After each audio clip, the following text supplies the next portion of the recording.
The Canadian Football League first started formally recording quarterback sacks in 1981. In fact, the CFL did it 1 year before the NFL started tracking sacks. And it's a good thing, too, because 81 was the year in which the greatest Canadian quarterback toppler of them all began his Hall of Fame career. Hello, everyone, and welcome to episode 8 of the Fifth Quarter Show Legends, a weekly look back at Hamilton's finest footballers. My name's Rick Samprin, and I really hope you are enjoying this feature. And I must admit, I've learned a few new things about some of the best players in Hamilton Tiger Cats history since starting Legends a few weeks ago. Today's legend stormed onto the scene and instantly began terrorizing opposing quarterbacks with his strength, his speed, his agility, and never say die attitude. The next Fifth Quarter Show legend is the one and only Grover Covington. Born March 25th, 1956 in Monroe, North Carolina. Who would have thought that little Grover Covington would grow up to be a big deal and a big dude and the CFL's all-time sacks leader? He didn't start playing football until his junior year at West Charlotte High School, but earned a scholarship from Johnson C. Smith University, a private, historically black university in Charlotte, North Carolina.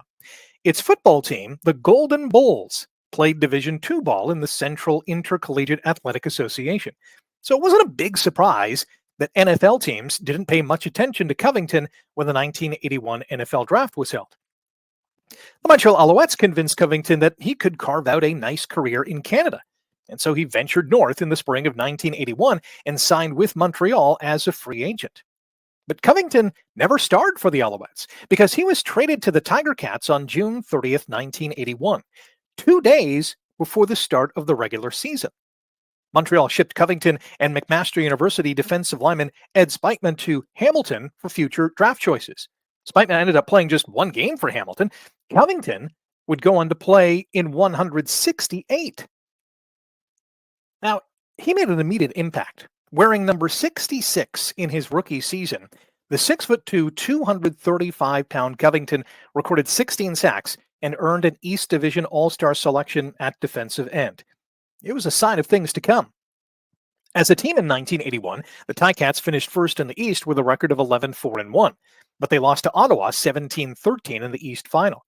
The Cats finished in second place in the division in 1982 and fell to third in 1983. But Covington, who switched to number 77 in his sophomore season, continued to hound quarterbacks, racking up 12.5 sacks in 1982 and 10 more in 83.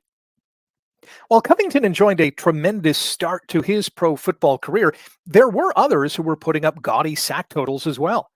Edmonton linebacker turned defensive end James Parker led the CFL in sacks in 1981 with 18.5 and topped the chart again in 82 with 17.5 before recording a remarkable single-season record of 26.5 sacks in 1984 while playing for the BC Lions, a record that still stands to this day. Saskatchewan's Vince Goldsmith had a league-leading 20 sacks in 1983. Grover posted 18.5 sacks in 1984, helping Hamilton reach the Grey Cup, which they lost to Winnipeg. The following season, it was Covington's turn to grab the sack title. He tallied 16 of them in 1985, and the Ticats earned another trip to the Grey Cup, only to lose again, this time to BC.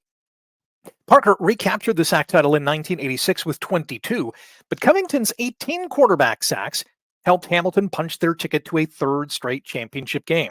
This time, Grover and the Tiger Cats would not be denied.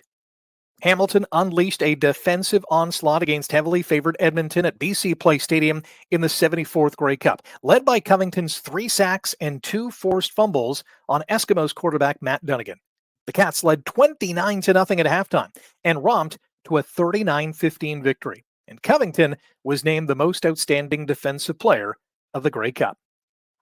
After registering 17 sacks in 1987, Covington established a new personal best in 1988 with a CFL high 25 sacks, 1.5 off Parker's single-season mark. Grover's bulging sack total earned him the CFL's Most Outstanding Defensive Player award in '88, becoming the first Ticat to win the award since linebacker Ben Zambiasi did it in 1979. It was Grover's second sack title and last. He put up 15 sacks in 1989, 7 in 1990, and only 2 sacks in his final season in 1991 when he managed to play in just 5 games. In total, during his 11-year career, Covington amassed double-digit sack totals in each of his first 9 seasons and retired with a CFL record 157 sacks in 168 games. As of 2024, Grover's all-time sack record remains intact, and it's one that may never be broken. But Covington was more than just a sack man. He was heavily involved in the Hamilton community, always eager to volunteer and help others. In 1985, Covington became the first recipient of the Charlotte Simmons Humanitarian Award from the Cat's Claws fan club. The award honors a player who devotes time and energy to the betterment of the local community. Grover Covington, a 4-time CFL All-Star who was inducted into the Ticats Wall of Honor in 2004, is a true legend. Thanks for checking out the Fifth Quarter Show Legends. Smash the like button, click subscribe, and tell your pals to do the same.